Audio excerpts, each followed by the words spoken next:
Hello, YouTube. Welcome to the Q&A session with Star Wars legend Eric Walker.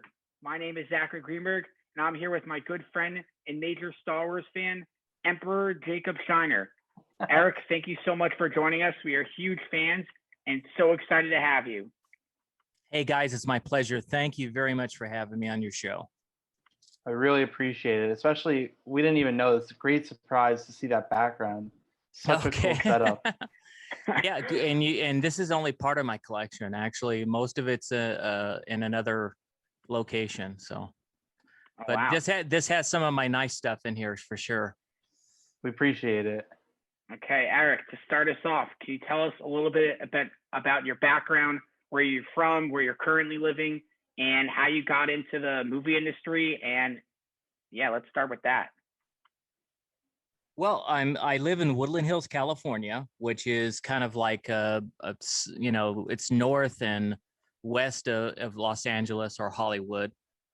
Close to Calabasas. You hear about Calabasas a lot for a lot of celebrities living there, like Britney Spears and the Kardashians and whatnot. I grew up in the Los Angeles area. Before that, when I was being raised, I lived in Sherman Oaks, California, which is a little bit closer to Hollywood.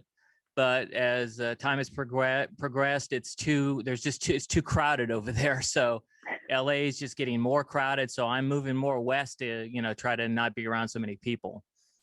So, and the other question that you had was, I think you said how I got started in acting. Is that what you said? Yeah. Okay. Well, I mean, it was always my mother's, lifelong dream to see her children be in movies, commercials, television shows, because, we live in a suburb of Hollywood, of course, and we have easier access because we live here where show business is. So she always wanted to see us on commercials and stuff like that. And I had remembered that.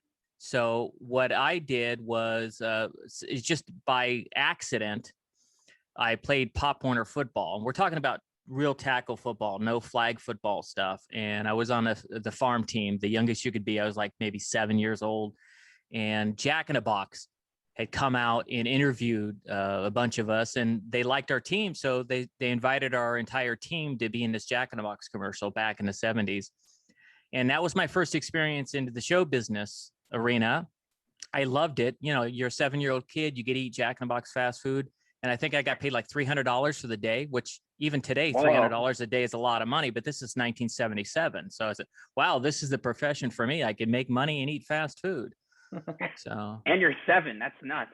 Yeah. So, and my dad was unsure that it was something that I wanted to do, or it was just me wanting to eat fast food, of course. So he made me wait. He made me literally beg him to get into show business for at least another 2 or 3 years. And he finally said, yeah, when I was around 10, he goes, "You're still serious about this?" Okay. And my sister had went to junior high school with, she had some friends that were into acting. One of her girlfriends was one of the Pippi Longstockings. So she asked her about how to get in show business, and they said, you need to get an agent. And she got a couple agents' phone numbers from this girl and who was already an actress. And the first person that my sister called, so she's responsible for it, my sister Teresa. So thank you, Teresa, all these years later. But the first agent she called said, "Why don't you bring your since he's that serious about it, we'll do a general interview with your brother, and if we like him, we'll sign him." And that agent was Beverly Hecht, who was not a huge agent, but everybody in the business knows who Beverly Hecht is. She's made a lot of kids famous over the years. And she liked me. So she said, "I'll go ahead and sign you." So that's when I got my first agent in 1980.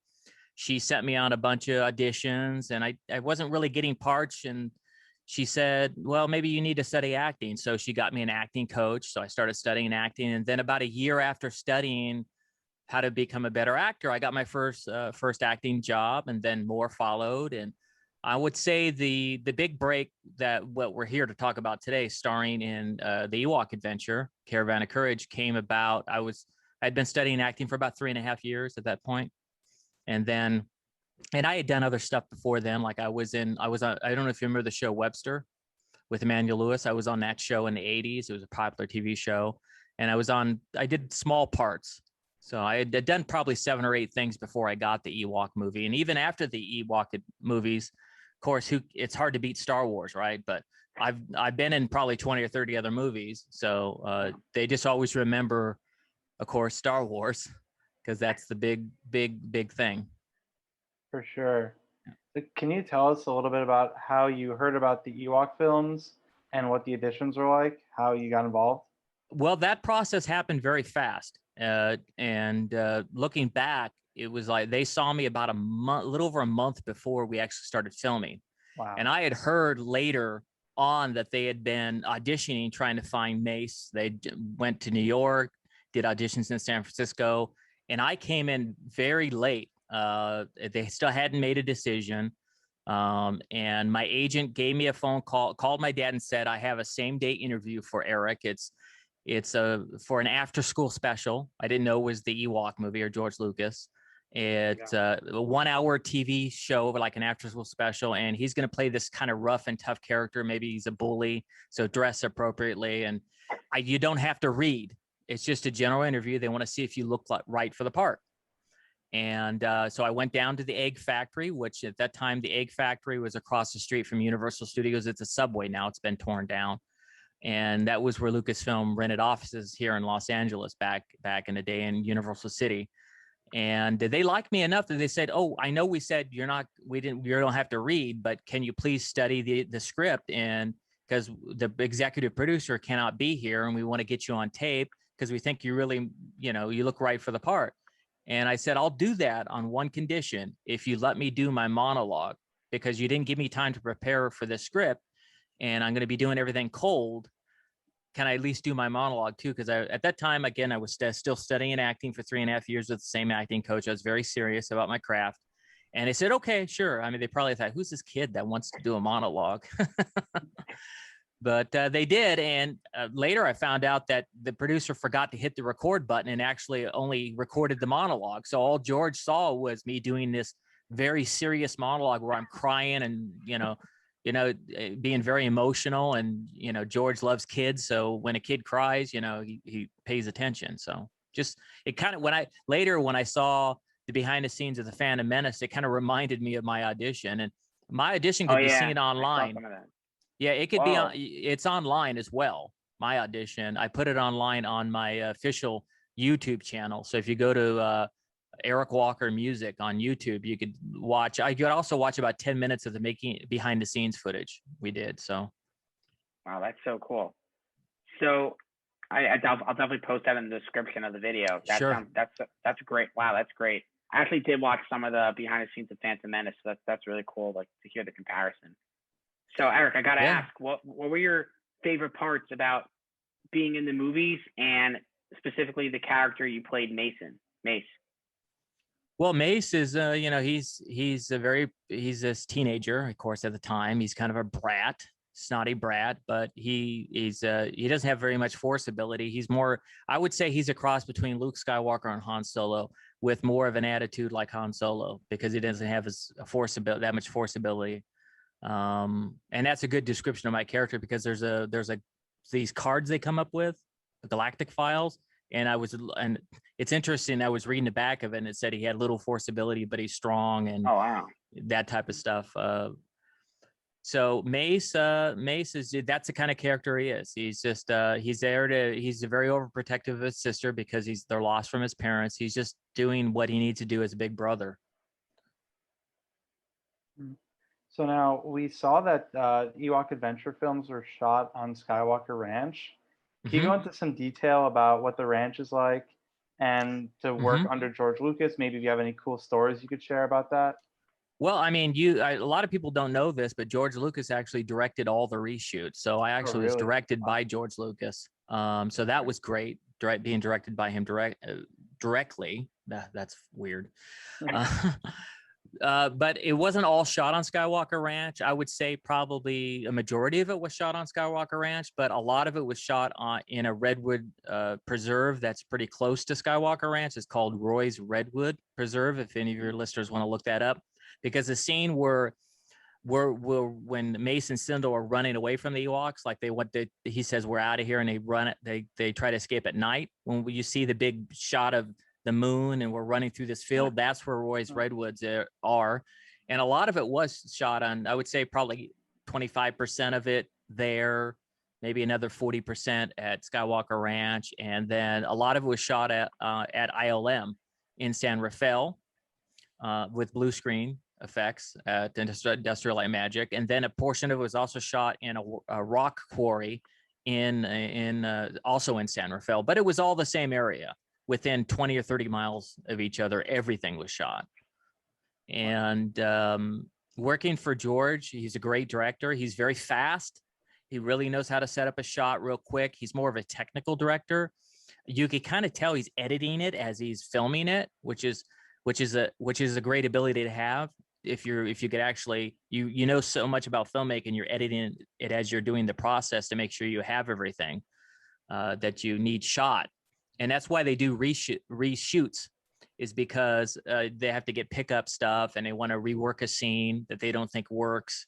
It's not, and now in today's media, the social media, everybody's freaking out. Oh, they're doing 5 weeks of reshoots on The Rise of Skywalker or The Phantom, The Force Awakens. It's a disaster. Oh my God, something went wrong. No, that's common filmmaking, to retool and rework something to make it work better.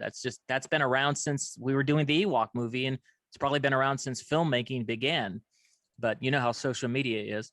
And there's a book that just came out called The Archives, Star Wars Archives, and there's a picture of George actually directing me. We were in the scene he directed that we're in the same picture together, was when Mace stuck his hand in the tree and it gets bitten off by this tree slug monster thing, little thing. George directed that scene, so that's from that scene. Oh wow. Has anyone ever brought up to you, by the way, sorry, I have to cut in, that it was your right hand and then later in the next scene is your left hand that was hurt? Well, that's a continuity error, and yeah, that was brought up right away. What happened was there was another scene, and we had shot, and again, this was done during reshoots, and the person who did the continuity and wrote stuff in the script, that was her job, to make sure I put the right hand in the tree. And she told me to put that hand in. She didn't tell me to put the other hand, the correct hand in. So they didn't make good notes, because originally Mace sticks his hand in they're in this like flower glade, and that was shot on Skywalker's Ranch. That was where the big rock area is. And there's all these, like they called them man-eating flowers. And I went to go stick my hand in it, and it starts eating my hand and dragging me underneath the ground. And he didn't like the scene. And also it had a bunch of probably too many special effects that needed to be done, and they didn't have enough time to do them. Because at one point it talks about how he drags me underground and you see part of Endor underneath it, the lava and whatever. There's probably too much stuff and not enough time to do it. But I read somewhere where he didn't like the scene either, so he wanted to rework it. And with the tree monster portion of it, they actually reused a different puppet. There was another one that they used in Empire Strikes Back, where remember when the Millennium Falcon is inside that asteroid and they're not inside an asteroid? That's the same one, but they just redressed it, made it look a little different. Yeah. Cool that. Wow. Yeah. So I read online that originally you were upset that Disney Plus didn't have your movies on the app, but a few weeks ago, they recently uploaded them and put them up for everyone to see. Did you play any role in making that happen? And if so, how? I can't take credit for it when it's a whole community of Star Wars fans and that did that. We actually had a petition online to get Disney Plus to put them online, and it had over 5,000 signatures. And I'd like to think, and I believe so, because I still know some people that work at Lucasfilm, and they said that they were paying attention and they noticed that we did that. I'm not going to say it was instrumental and the only reason why they did it, because only they know that. But I've had people say that Lucasfilm pays attention to that kind of stuff, and they did see your petition. So let's just say the Star Wars fans did it. Yeah. So originally you were quoted saying that the movie took place a few hundred years after Episode 6, but recently it's been revealed that it took place between 5 and 6. So Why is it that you originally thought it took place significantly later? Because the producer told us it did. We asked him that. I'm going to look for the footage to try to find it, but we had filmed him and we asked him in the interview. And that's another thing. Warwick Davis and I had done a behind the scenes making of the Ewok movies. He We played did a Wicket, documentary. right? Yes, he was Wicket. Yeah. Yeah. And we were good friends and we both were the same age. In fact, we're so close in age, our birthdays are only 3 days apart. That's Wow. how close we are in age. Oh, wow.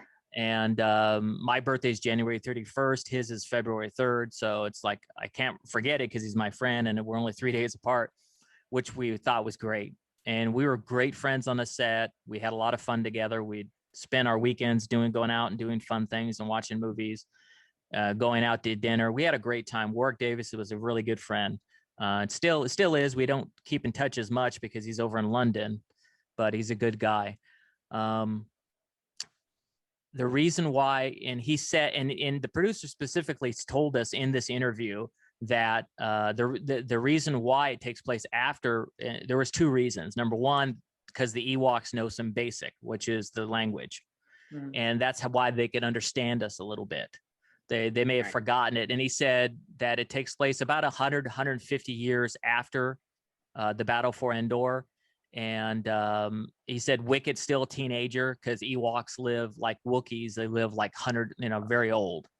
And he said that. I'm going to try to find it, and it'd be great if I did. But to back that up, he actually, if any of you know anything about the original Star Wars fan club, it was called Bantha Tracks. There's actually an interview in it where he's talking. They asked him that same question, and he said in that interview that it takes place after the battle for Endor because there's a scene in there where Wicket and Cindo are playing, they're doing the Star Cruiser crash, that thing. Yeah. And if you look it's hard to tell, but he said there's like an AT there, or one that's made up to look like one. One of the toys is one of those. So he said that. So, I mean, it's in Bantha Tracks as well. The problem is up until recently, I don't know, I'm not going to say how recently, it might have been in the 90s. Lucasfilm didn't have this story group with people like Pablo and all the other people that try to keep keep it in order. What happened with Star Wars is he was making it up as you go along, and he needed, and also the reason why the timeline changed was because there was a guy who wrote a book and put Sindel Tawani in it. And in the book, she's an adult, she's a reporter on Coruscant. And the person who wrote that book moved it and nobody caught it. So now everybody thinks that because of that was Lucasfilm didn't catch it, that they're saying that Lucasfilm is saying that. But I still identify myself with it being afterwards. It doesn't make any sense for it to be before. There's plenty. I just listed all the different arguments. Ewoks understand what we're saying. They speak a little bit of basic. You see in the scene that there's an ATST thing right there on the table. The producer said it in the Bantha Tracks official magazine, fan club magazine of the day, which was the Star Wars Insider. And not only that, I got to find if I could find the video, then that would definitely seal the fate. But you know what? I'm glad. I think what Lucasfilm is doing now with the story group is it creates a lot of controversy, and there's a lot of fans that get upset about it. But I think it's a great thing to be more organized and to know what's going on. I know a lot of fans get real upset about that, though, the fact that they cut out all the expanded universe and all that other stuff. And I don't think that the Ewok movies, in my mind, they were never expanded universe. They were canon the entire time, because how could they not be canon? Lucasfilm produced it. George Lucas wrote the story. So how can that be expanded universe? That doesn't even make any sense, in my opinion. Yeah, 100%. And also, we're definitely going to go into the canon, non-canon stuff in a little bit, but sure. The Empire had no presence on Endor before Episode 6, like, in theory? Like, wasn't the Empire, like, didn't they have, like, bases, like, everywhere, kind of? That would make that would too. That you're right. So it makes sense for the Empire not to be there. So again, that throws away that. See, the whole thing, again, back then they weren't as organized and like they are now, and they let a writer write a book, and he moved the timeline without, I don't know if he ever got permission, or the people, when they read it, they just didn't pay attention to it because it was just some minor little thing in the book. They would just, so now it's changed the timeline. Mhm. Interesting. So, wait, Jacob, do you want to ask the canon question now? Yeah, sure. Since you already brought it up, we were gonna ask it a little later, but how has it affected Star Wars actors like yourself, as well as authors who contributed to material that Disney has since made non-canon? Well, I mean, anytime you get rid of something like that, it's going to affect a lot of people, whether it affects our movies or it affects, writers that spend a lot of time writing stuff. And I understand why Disney did it, because they wanted to start with a clean palette. But I also see and recognize that they're slowly bringing stuff back into canon as well. Like, now you got Life Day. right, that you got Thrawn's going to be coming back. You got all kinds of stuff that's coming down the pipeline. Who knows? I mean, now, the Ewok movies they just call them Star Wars vintage now, which is a nice way of not saying we're old, but but yeah, at least they're saying Star Wars again. And even Lucas, before this, Lucasfilm had released the movies on DVD in the early 2000s, and it said Star Wars Ewok Adventure. So they were still saying they were canon back then. But again, I think it affects the authors, but that we still love the stories that everybody wrote. So we're still going to read those books and bring them back out. Those same authors that Lucasfilm liked well enough back then could come back and write new stuff. Just get in contact with Lucasfilm or whoever's running that division and write something new and get it approved. You could, so it comes back into canon. And again, I think that they're still going to bring a lot of. Over time, they're still going to bring stuff back that they declared that wasn't canon to be canon now. Wow. Yeah, they were already starting to do that, and in the sequels, they were slowly bringing back some of the names of the Sith Lords and reintroducing them to canon. Right. I mean, and they're taking, and again, bringing the Ewok movies back to canon. They're stealing a lot of stuff from the Mandalorian from our movies. The Blurg, for example, were from Ewoks of Battle for Endor, and now they're popping up into Mandalorian. They were also in the Bad Batch here recently, as well. So, those movies were great movies. We worked really hard on them, and they were at the time when Lucas was still, to me, they're part of the original trilogy. These movies, I don't think, to me, they're not part of the prequels, and they're not part of the sequels or the stuff they're doing now. To me, they are part of the original trilogy, because it happened, and a lot of even the crew. Most of the crew that worked on the Ewok movies were on Return of the Jedi. So it was the same people making these movies. Yeah. It's just so interesting that they just like I don't know why they have to take it out if it's not affecting the Star Wars timeline. Like, I guess you have your possible timeline continuity issues, but those are pretty easy fixes, relatively. And honestly, I want to ask you, Eric. I was kind of surprised to see that you're such a big Star Wars fan. I've kind of what did you how did that blossom? And were you did you feel slighted at all that your movies were kind of declared non-canon? And how's your relationship with Lucasfilm now? Well, I mean, I don't feel slighted that the movies were, in some people's mind, were not canon, because I don't think Lucasfilm really ever said they were or they weren't. I think it was just a bunch of people arguing whether they were canon or not. I don't think I've read anywhere where Lucasfilm made an official statement about these movies. I just, so I don't feel slighted at all about that. I was a Star Wars fan before I did the Ewok movies. I wasn't I had seen Return of the Jedi 10, 15 times at the movie theater the year before. And I knew what Ewoks were. So I really knew I was involved in it was one of those pinch me things. Am I dreaming? I really knew I was involved in something special, because unfortunately I didn't see, and back then they didn't have video. They were just coming out with video, VHS, but the movies weren't released, so you had to see them in a movie theater. So I missed seeing Empire Strikes Back and A New Hope. But I had seen, like I said, I was a big Star Wars fan then. I think I always was. I don't think it grew over time. And I'm more than just a Star Wars fan. I think I'm a fan of sci-fi, the sci-fi genre, because I love Star Trek as well. I love, Stargate, all the Stargate movies, the TV shows. I love I'm a big fan of anything sci-fi. And in fact, so much so, I started my own podcast called allforsci-fi.com, which I do every week on Saturdays. And we review everything sci-fi. I mean, it's a great time to love sci-fi, isn't it? Look at everything that's coming out every single week. We have 2 or 3 things we have to review because there's just so much going on in the sci-fi genre. Oh, yeah, you got that right. Yeah. So now you mentioned you're a huge Star Wars fan. Can you tell us which movie is your favorite as well as which character?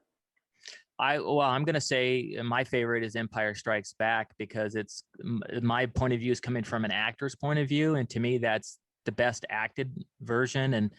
And Irwin Kershner was an actor's director. So he helped a lot with making that story great. My second favorite is probably A New Hope. I mean, they're doing some great stuff with The Mandalorian. I have to put that way up there. And it's not because they're using the blurred, by the way. It's just they're doing good filmmaking. And even though Jon Favreau and Dave Filoni have said nice things about the movies and said they've even inspired them, they're doing great. And I'm excited to see the Book of Boba Fett. I'm excited to see the Ahsoka series. I hope that Thrawn shows up on it. Yeah, the Obi-Wan series as well. And I know that I had some friends that were working on Joshua Tree recently, so that was exciting that they got to come back, because it's always neat when they bring people back. That's always a nice thing. Yeah, speaking of bringing people back, has Lucasfilm or Disney ever been in touch with you about possibly giving you like a cameo or even like a role in a future Star Wars film?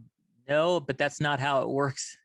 When somebody gets the idea in their mind, then they'll be in touch with you. Until then, unless there's enough suggestions, maybe enough of fans say, hey, why don't you bring, not necessarily Mace. He died, but then again, we didn't see him die.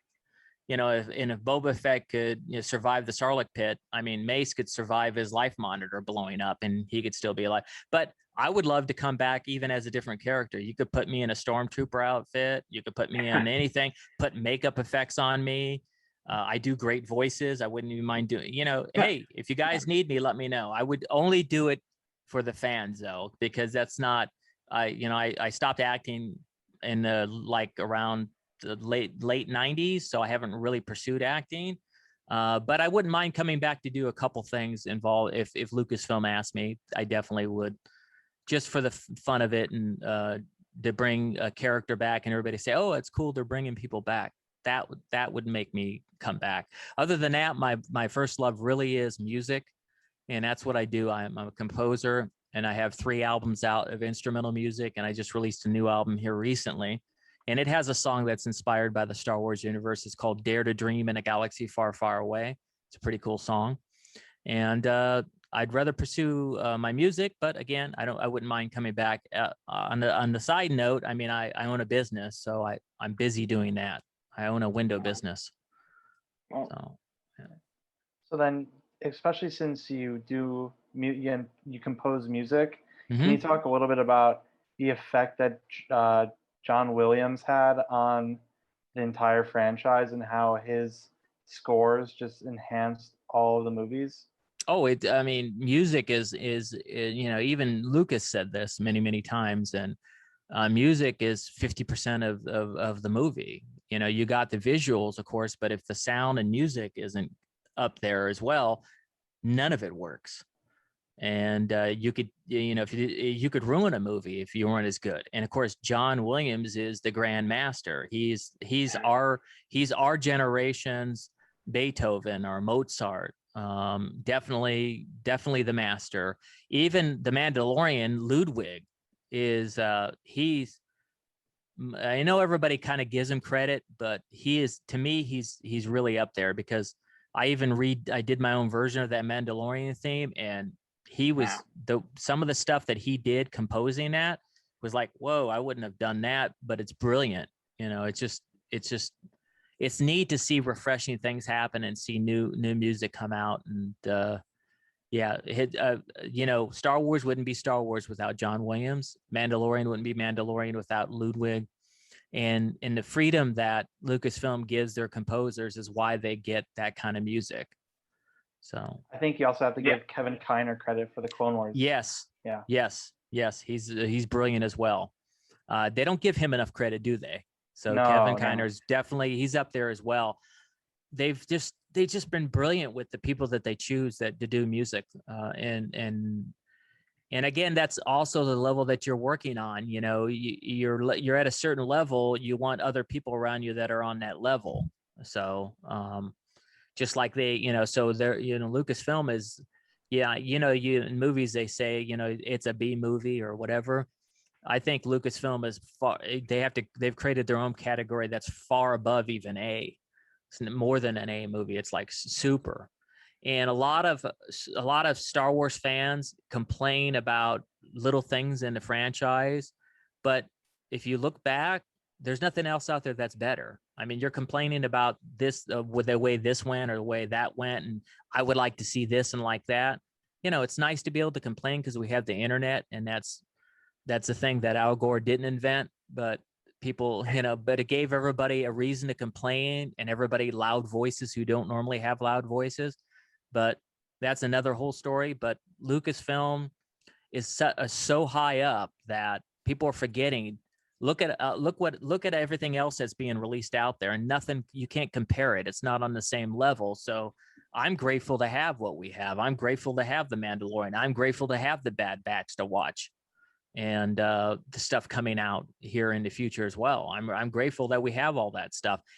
It's really takes a lot of work to do all the people at ILM and the people at Lucasfilm.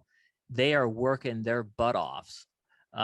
They're working, they work 14, 18-hour days, and they're still at the top of their game. So there you go. I said it. And I've done behind the scenes stuff, so I know how hard it is to make movies. Have you checked out the Star Wars Land in Disney? Galaxy's Edge? Yeah. Oh yeah, I've been to Galaxy's Edge a lot. Our podcast, we used to do a live podcast there every week before COVID. So wow. Right before COVID, the year before that, we were there probably 20 weeks. The year before that, so 20 times. So yeah, we love doing that. We love doing unboxing videos as well. It's where you see a lot of the toys behind us, and we love taking things like, who would have ever thought you had Jackson from the comic book? I mean, I did an unboxing video of that on All for Sci-Fi. Wow. But who would have ever thought that we were going to get Jackson? And of course, even the Bad Batch ones. Here's Ricker. Hey, get some action. Yeah. Oh yeah. So, that's my record. But the guy who does the voices of all the the Bradley Baker. Yes. Oh my God, that guy's talented. So Eric, I gotta ask. So how come in the second film you got killed off so fast? Like, did you know that was going to happen going into the film? Like it seemed very just sudden. It was sudden. It was very sudden. In fact, it was so sudden that change was made. Lucas was literally watching with his daughter the movie Heidi the weekend before they started writing, and that decided the fate of the whole family, and Mace and Sindel being the orphan, just like in the movie Heidi with Shirley Temple. They loved that movie, and he watched it, so he came up with that idea. Why don't we do this? Hey, no, it's just that's the process of filmmaking. I was very upset about it in the very beginning because I worked so hard with that character of Mace. I thought there was going to be. We were signed to do a trilogy. We were supposed to do 3 movies, a trilogy, and we were signed to do 2 other movies. They never picked up the next one. They picked up the second one because Mace dies in it, but they were supposed to do a 3rd Ewok movie, which I understand at least got to the script. They at least wrote one version of the script, but then they shelved it because they were just too busy with other stuff. So the 3rd movie never happened. Again, the Ewok movies were kind of George's gift to his daughter, Amanda Lucas, because she loved Ewoks. So he was just a cool dad who, you know, made these stories because his dad, her dad was George Lucas, and she loved Ewoks, so he could make it happen.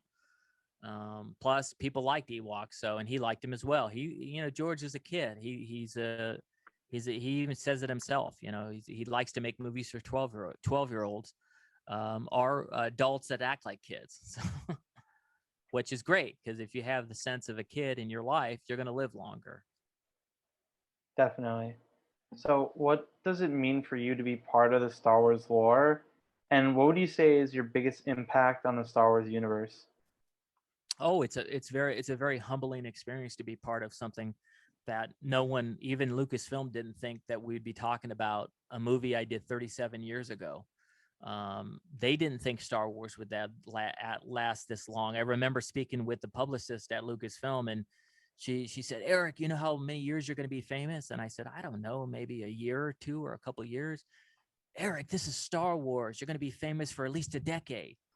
They thought it would last another decade back then. So it's a very humbling experience. It's a responsibility as well, to live up to that, and not, you know, I feel really bad, and that this is totally off topic, but you know, even back in the day, you know, Lucasfilm warned us about certain things when they would sit you down and talk to you. And even before the internet, they were a very conscious company about, you know, don't say this. You're entitled to your own opinions, but don't talk about political stuff, and don't do this or don't do. They were doing that back in the 80s.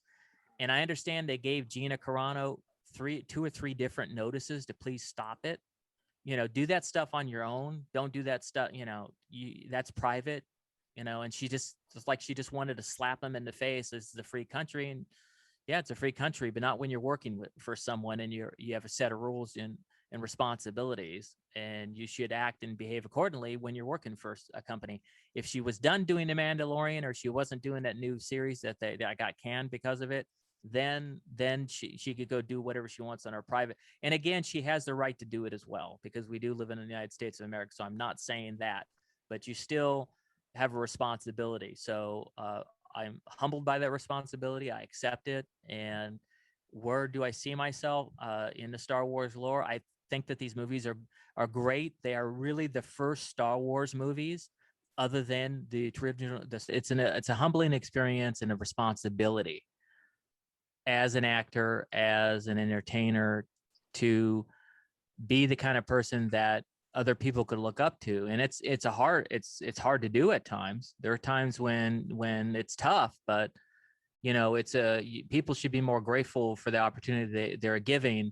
And I'm not saying that Gina Carano isn't grateful, but I'm just saying, in the future, if anybody out there in the Star Wars alumni sees this, just pay attention from the OG Star Wars Mace, the Star Wars first Mace, by the way. Yeah, I was gonna ask if there was any relation between you and Mace Windu. There isn't. I just know that my Mace came first, and later people tried to say that it was written in some original stuff, but I know people that have the original stuff, and Mace was not in any of that stuff. It's just he liked the name, so he used it again. Wow. That makes sense. You spoke a little bit, or you want to go for a sec? Yeah, I was just going to ask. So on Wikipedia, I read that you were writing a book called Growing Up on Skywalker Ranch, which was planned for publication in 2008, but it said that it's currently requiring funding to be produced. Is this plan for your book still intact? And do you want us to, like can we start like a GoFundMe to help you raise money to finish it? Thank you for bringing it up. At that time when that person wrote that, we did start a Kickstarter campaign, and it got funded. And I produced the book itself. It is written, and all the backers got a copy of the book. So I fulfilled that part of it, but I didn't release it because I was waiting and holding out to try to find a publisher to release it, because I think it's so special that I don't want to release it where it's on Amazon and self-published. I want a real publisher to decide to release it. And but the book is done, and it could be released if I find a publisher. I haven't found one yet because I've been too busy, and time just slips by. Like you said, I started writing in 2008. I think it got funded and I got other backers around later after that, about 2012. I finished it around that time, 2012. So it's been sitting on a shelf. If anybody out there sees this and you own a publishing company, contact me and I would love to get it released. And at the time, I was contacted by Lucasfilm because the original title was called Growing Up on Skywalker Ranch. And they asked me to change it. So because Skywalker Ranch is a trademark of theirs. And I said, no problem. So that's why it's called Growing Up in a Galaxy Far, Far Away is the title now. So could you give us a sneak peek about what the book's about? It's basically about making the entire, it actually has, it's about me making the Ewok movies, both of them. It's about my career a little bit as well, other movies I was in, how I became an actor. Later, it talks about my music a little bit, but the majority of the focus is on, I kept such a great record of making those movies. I have every single call sheet from every day that we film. So I actually do a day-by-day breakdown of every scene we film. So if you want to know when we filmed the Magic Pond scene, it's in the book. If you want to know when we filmed with the Gorax in the castle, it's in the book. If you want to, every part and every scene, what we filmed every single day. The first day of shooting was June 11th, 1984. That's how detailed it is. So it's it's a great detailed accounting of it. I'd love to get it released. I'm actually meeting with someone coincidentally who is going to talk to me about contacting Lucasfilm about acting and being my representative, but he's also a literary agent. So I'm going to be bringing the book to show him. He doesn't know it yet. So. Hope we don't spoil that. No, I'm sure he might not. I don't know how he. I don't know if he's keeping tabs on me. He might see it. He's a Facebook friend, but that's okay. By then, I probably met with him anyway. So. All right. So you mentioned a little earlier that Star Wars is just on a different plane in terms of quality, and that leads a lot of people to nitpick, which is really just a microcosm within the entire discussion of how some people would view the fan base as toxic, or there's a lot of arguments and debates about movies. How do you feel about that specifically? Well, what people are forgetting about in all of this is everybody has an opinion. And I like to say this phrase because I was raised better by my father. Everybody has an opinion. Everybody has noses, right? Because we all have noses, right? Instead of the other bad word they say. And let's remember that. Everybody has noses. Everybody's entitled to their own opinion. And it's great to have a discussion. It's great to have an argument. There's nothing wrong with all of this. Is everybody forgetting that we're human beings? And there's a reason why in college they have the debate team and people argue with people, and it's okay. And it's okay if my opinion is different than yours. And if your opinion is different than your other friend, co-host here, that's all okay. You're entitled to it. And I may agree with the one below me's opinion, or I may agree with your opinion above me. And that's okay as well. Or I may not agree with either one of your opinions, but you know what? You're entitled to them. And people forget that because the toxic internet gets a bunch of these people together and they just won't stop. They're trolls. And I think those people that are that way, they just get off on making you upset and getting you going. And the more that they could get you going, the happier they're going to be. So I think that Lucasfilm and everybody over there is smart enough to be able to differentiate between the trolls and the Star Wars fans. And they really know what they're doing there. I mean, if you watched and we're here today, but last week they released the Disney Gallery behind the scenes of the final episode with Luke Skywalker. Yeah, I saw that. It's very evident that people at Lucasfilm know what they're doing and they care and they're on the right path. They just proved it. Mm-hmm. So I just a quick question about the first movie. So I didn't really fully understand in the plot. So why did the ship crash in the first place in the first movie? And also, why did the Gorax let Mace's parents live for a few days? Like, why didn't the Gorax just kill them right away? That's a good question. That's the Gorax like pets, and in fact, the Ewoks kill one of the other pets, that little dog-like creature. They called it a pet Bora. So he one of the things that we talked about when we were making the movie is about how the Gorax likes pets too. So to the Gorax, that was his new pet. Just like you have a bird, like some people put birds in cages. To the Gorax, my parents were that was his pet bird type of thing. That's actually what they said, believe it or not.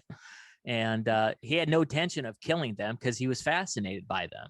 And they're not enough food for him to eat anyway, because there was somewhere, and I don't know if you see it or not, where it showed some food he was eating on a table, and he's chomping on this big, huge bone.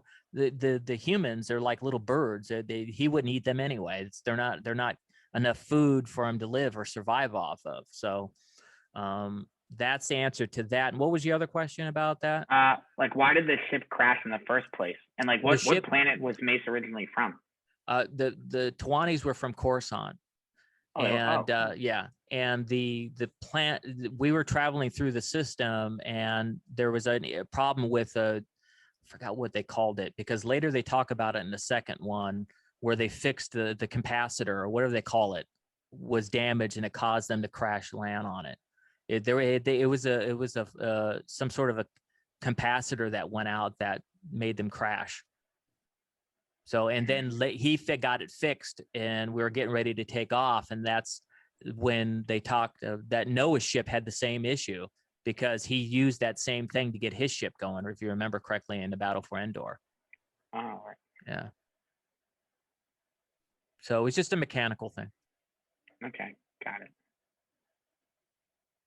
So have you ever watched the Honest Trailers YouTube video for the Ewoks films? Yes, I think it's funny. I got a kick out of it. I did. It was funny. Did you notice that the character Noah dropped the F word in the I didn't notice that. No, that was funny. Yeah. The little things they pick up on, and nowadays you could see everything and slow it down. So funny. Also, why is it in the second film the Jeremy's character was changed actors from? I've heard different. I've heard different stories. I've heard some people say, like Kevin Thompson, I've heard him say, who played Chukatrak in the first movie, but he was just doing stunts on the second movie. I heard him say that the parents asked for too much money. So that's why they recast the mother. They just decided they could let her be dead, but the father, they brought him back and recast him. And that's what Kevin says, that they asked for too much money. But I've heard other people have written me and told me that they spoke to Guy Boyd, who played Jeremy in the first one. And he tells people that they never ever contacted. He didn't know they made a second one. So, I mean, who knows? I mean, the way agents work in Hollywood, maybe his agent asked for too much money, and Lucasfilm just went away and went and recast him with someone else. And he may have never even known it. It depends on who. Agents could ruin people's careers. In fact, I had a similar situation after the Ewok movies, where I was in a contract with the agent, and they were like family. And even today, I love them to death, but they were very inexperienced agents at the time. And I was offered small roles in a couple movies. They didn't think that me doing a couple of these parts would have been good, but they would have helped further my career along if I would have been in like Stand By Me, for example, or I would have been in Explorers, the movie Explorers. I was offered roles in those, but my agent, they said, I told them, they weren't big enough. Who cares? I should have had that decision.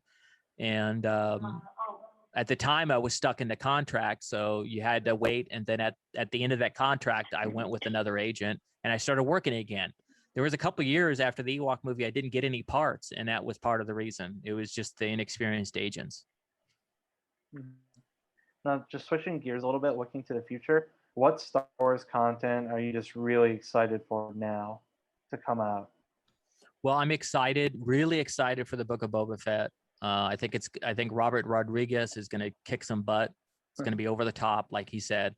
I'm excited to see Deborah Chow do the Kenobi series. I've heard that the stuff is looking really good. Because I know some people that worked on it, and so I'm just excited. I'm just excited to be a Star Wars fan, and I'm excited to see what they do in the future with some of the movies. I'm glad they slowed it down with the movies part of it, because the TV part of it's getting it right. and Kathleen Kennedy is a great producer. She's gonna just do really well, and she'll come back with something great. I can't wait to see it. We're excited too. So, Eric, to wrap up, do you have any advice to the audience out there based on your experiences in life in general, like just any like closing words? I mean, I live by the words of my father, who always told me, you know, every day that I went to go work on a movie set or did anything, you know, we talk about how I'm going to do a good job, of course, and all that other stuff. But he said, and what else are you going to do? And it's like a kid, you know, but as an adult, I understand it. He said, and you're going to be a nice guy, right?